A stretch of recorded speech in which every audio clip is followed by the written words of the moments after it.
Je veux aussi dire un petit mot à une personne qui est dans la salle, avec lequel on a commencé l'organisation de cette Saint-Vincent tournante, c'est le capitaine Stépien qui est présent. On a passé 2 ou 3 ans très sympathiques avec lui à Châtillon-sur-Seine. Il est parti il y a quelques temps, mais il a ébauché le travail de cette Saint-Vincent avec nous. Et merci de votre présence. Quel honneur, quelle fierté pour le Châtillonnais et pour nous, viticulteurs, que d'organiser cette Saint-Vincent, la première en Haute-Côte d'Or, la première au Crémant de Bourgogne. C'est la reconnaissance de ces organisations faites depuis plus de 15 ans maintenant, la fête du Crémant et du Tape-Chaudron et le printemps du Crémant en 2006. C'est avec une certaine émotion et une très grande joie que les vignerons, les producteurs et élaborateurs du Châtillonnais vous accueillent pour célébrer la Saint-Vincent tournante. Lorsque le Grand Bourgogne, au Conseil général de Bourgogne, et à nos partenaires, le Crédit Agricole, le Crédit Mutuel, le Papa, Sandis Bourgogne et Dijon Céréales, au Centre de gestion, Général, Auchan, Rhône, LVL, pour ne citer que les principaux. Bonsoir et merci de m'avoir invité généreusement à cette belle journée de la Saint-Vincent tournante et dans cette belle ville de Châtillon-sur-Seine, dans laquelle j'étais venu il y a très longtemps, mais je ne me souvenais pas qu'il y avait autant de richesses patrimoniales.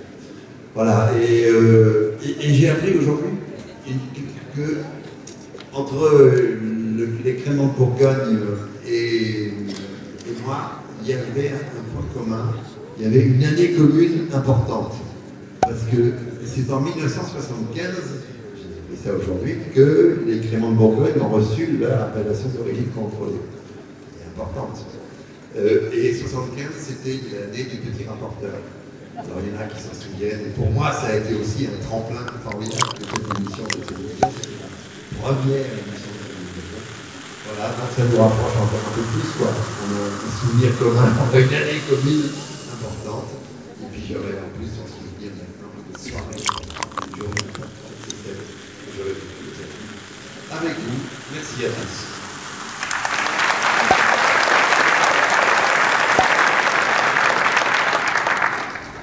Vraiment très rapidement, moi je suis très heureux d'être là ce soir. Je suis un grand bourguignon fan de notre terroir et voilà, je suis heureux de partager ce moment avec vous. Comme j'avais beaucoup dit après les Jeux paralympiques, j'aime partager et ce moment de partage va être encore un grand moment. Et merci à vous tous d'être là ce soir.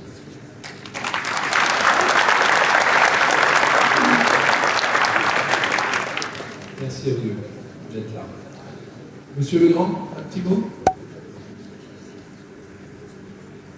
Monsieur le sous-préfet, monsieur le sénateur, monsieur le maire, monsieur le président de la Fédération nationale des Crémants, monsieur le président du comité de Saint-Vincent, mesdames et messieurs. 2000 producteurs et élaborateurs de Crémant de Bourgogne. Cela représente à peu près un opérateur sur 2 en Bourgogne, intéressé par notre appellation. Le Crémant de Bourgogne est devenu une appellation incontournable dans notre région et contribue chaque jour à l'histoire de la Bourgogne viticole.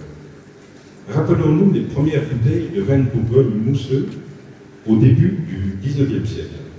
Grâce à des entrepreneurs audacieux, des tonnerres mousseux, Nuit Saint-Georges, Ruy, où chaque mousseux devait éclore et se placer sur les tables des grands salons parisiens, pas seulement comme un vin de Bourgogne, mais un grand vin de Bourgogne. Le XXe siècle n'est pas en reste. Le développement de la production et la notoriété de ses originalités font que dès le début des années 1900, on retrouve les vins de Bourgogne sur de nouvelles terres lointaines comme la Chine ou les Indes. Ironie de l'histoire, puisque depuis quelques années, les descendants de nos pionniers redécouvrent les Amériques à la conquête de nouveaux marchés et que de nouveau, notre consommateur chinois semble découvrir les vins, dont ceux de la Bourgogne. On ne peut pas prédire l'avenir, mais il est essentiel que la volonté des hommes et des femmes, ce début du XXIe siècle, façonne le devenir de nos vignobles. Le Châtillonnais est un exemple à part entière. Détruit après la crise du phylloxéra, sa renaissance trouve son salut avec les vins effervescents qui ce soir trouvent la reconnaissance de ses pairs. On ne peut que saluer l'initiative et applaudir la réussite de l'entreprise. C'est donc très naturellement que, au nom de l'ensemble des producteurs et des élaborateurs de Chemin du Vol, je remercie le comité de Saint-Vincent-Tournant 2013 et les nombreux partenaires participants au du Vol. 2013 n'est pas fini. C'est un début. Et puisque le février ne pas fait, permettez-moi de vous offrir le meilleur vœu pétillant et un très bel avenir au Chemin du Vol. Et avant de terminer, il y a quelque chose qui existe, qu'on n'a peut-être pas suffisamment entendu. C'est une chanson qui est écrite sur le Crémant de Bourgogne, qui dit tout simplement « Qui pourrait oublier la fierté de mon père lorsqu'il m'a fait tremper les lèvres dans son verre. Déguste mon garçon, c'est une tradition de faire sauter le bouchon du Crémant bourguignon. Crémant de Bourgogne, Crémant joyeux, partage nos instants précieux, et le soir, aux chandelles, des bulles qui ruissellent, font notre vie plus belle. Crémant de Bourgogne, si scintillant, colore nos vies d'or et d'argent. Voilà.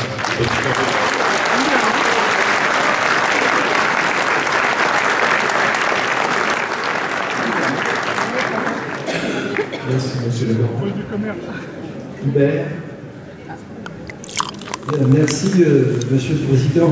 Une chanson, je pourrais. Je pourrais. Bien, mesdames, mesdemoiselles, messieurs, et je ne vais pas décliner ni vos titres aux uns et aux autres, et pour être sûr de n'oublier personne, chers amis, merci à nos invités, monsieur Bonte et monsieur Rozoy, d'être venus ce soir, aujourd'hui, à Châtillon-sur-Seine. C'est toujours avec beaucoup de plaisir que nous accueillons des personnes qui viennent de l'extérieur, de Dijon ou d'ailleurs. Ça leur permet de découvrir notre ville et notre région. Lorsqu'ils repartent, de pouvoir en parler avec la véritable image.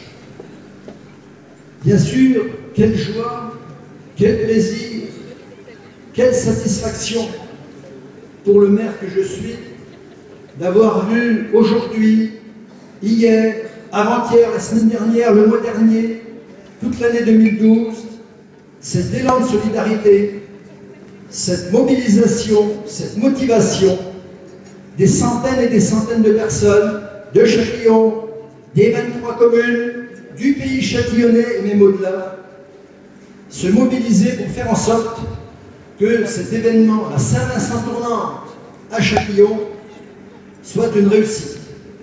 Et vous savez, ça n'a pas été facile. Les vignerons, tout doucement, du Châtillonnais ont eu en tête de réaliser cette Saint-Vincent-Tournante. Il a fallu trouver, imaginer comment ça pouvait se passer.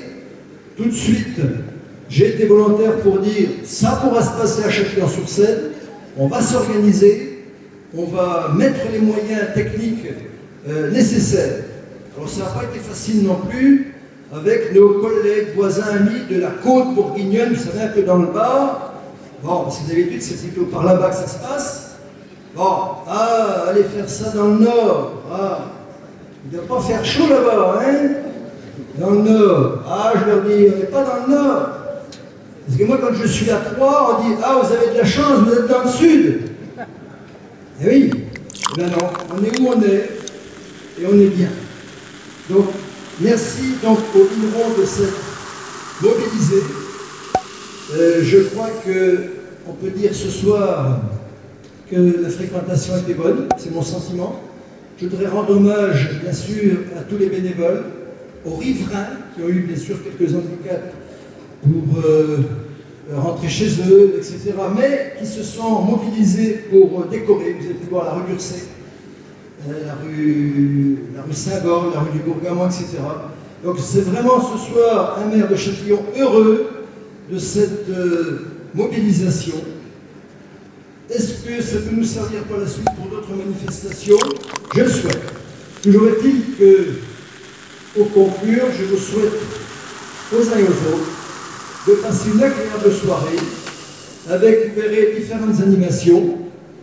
Et, pour terminer, vive la Saint-Vincent-Tournant des Créments de Bourgogne